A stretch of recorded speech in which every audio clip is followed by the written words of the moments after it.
My name is Blair Ward and I'm 29 years old. I had lymphoma back in 2008.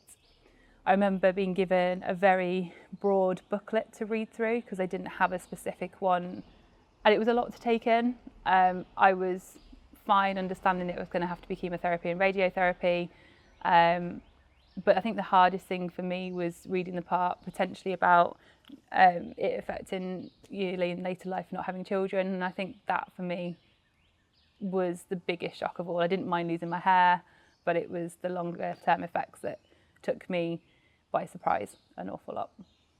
When I finished my treatment, I can't really remember, I remember my last day of treatment, but the bit sort of the end part of November coming into the Christmas time for me is a really big blur. There's photos of me going, look, my hair's coming back, which is great.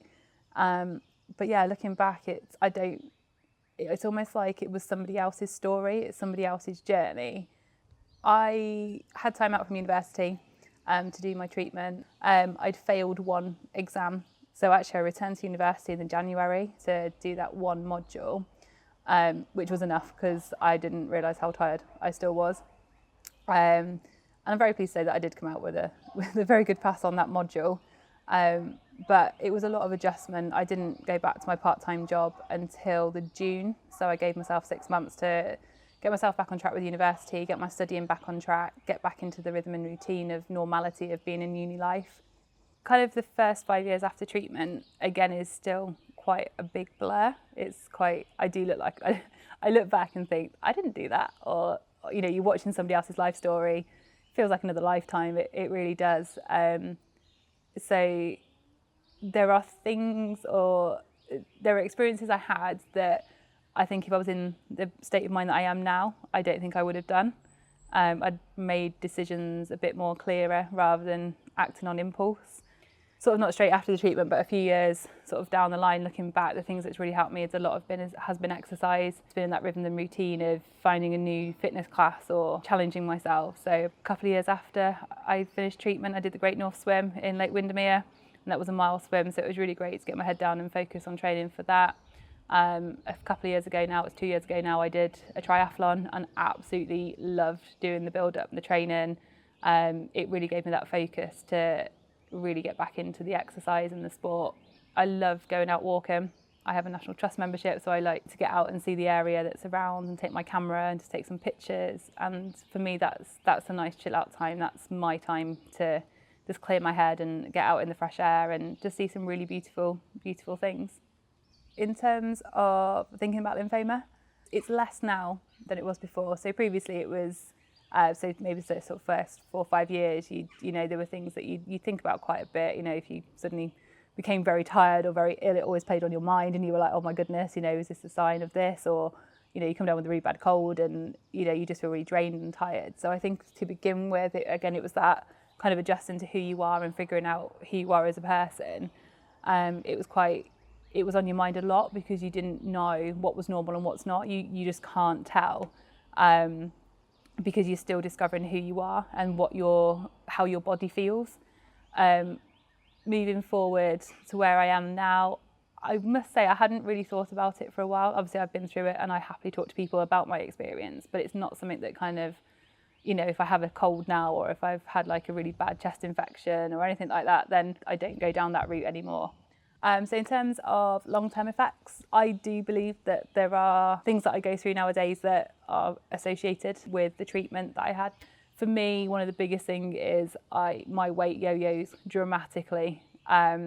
So I can find something that works really well for me, get into a really good gym program, have a really good eating regime and, get myself into a point where I'm really fit and healthy and feeling good, and then I wake up the next day and feel like I've put on a stone in weight. I know it's a bit dramatic, but that's how it feels. So that's the biggest thing for me. I do go in cycles where I can be fine for sort of maybe 9, 12, even 18 months, and then all of a sudden I would just feel like nothing on earth again and just feel tired and drained and I don't want to do anything. I've got no energy, and who knows, maybe it's part of my lifestyle, maybe it's the job that I do.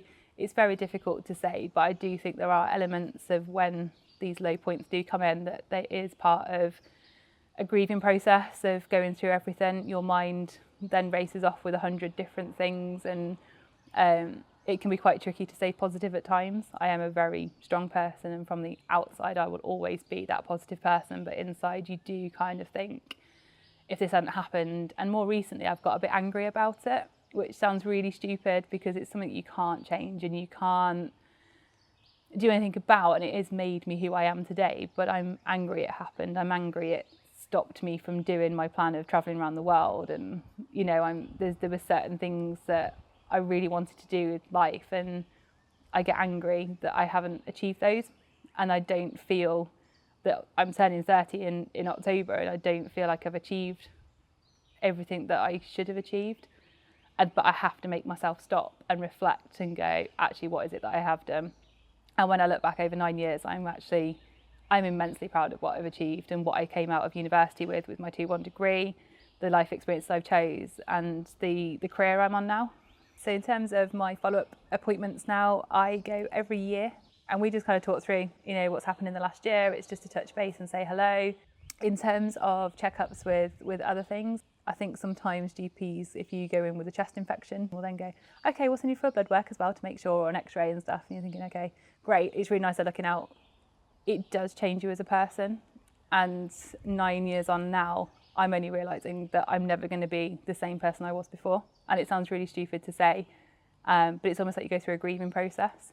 And it's now that I'm at that kind of point, actually I can go, okay, I can relax now and take the pressure off, because I've always tried to go back to being the person that I was before. And actually that's never going to happen. And that's a good thing. My biggest piece of advice to people who have just finished treatment is just go with the flow. You just have to. You always, in your mind, you think, great, I've come over this hurdle, you've finished your treatment, you potentially know that you're in the clear, which is amazing, but don't be fooled that you're going to go back out and be you, because that doesn't happen, and that's okay. You need time to adjust, you need time to just learn to be you again. And people have always said to me that can, some people are really lucky and that can happen in 6 months. Other people, it can take up to 20 years for you to really understand the journey you've been on and the changes. But you do change, and you do grow with it. And there will be times where, maybe 3, 4, 5 years down the line, you'll be hit by something that's so unexpected, and you just think, crikey, or I didn't think about that for such a long time, or why am I feeling like this? And it will just come out the blue. Just go with it. Just learn to be you again, and be patient, and don't put too much pressure on yourself, would be my biggest piece of advice.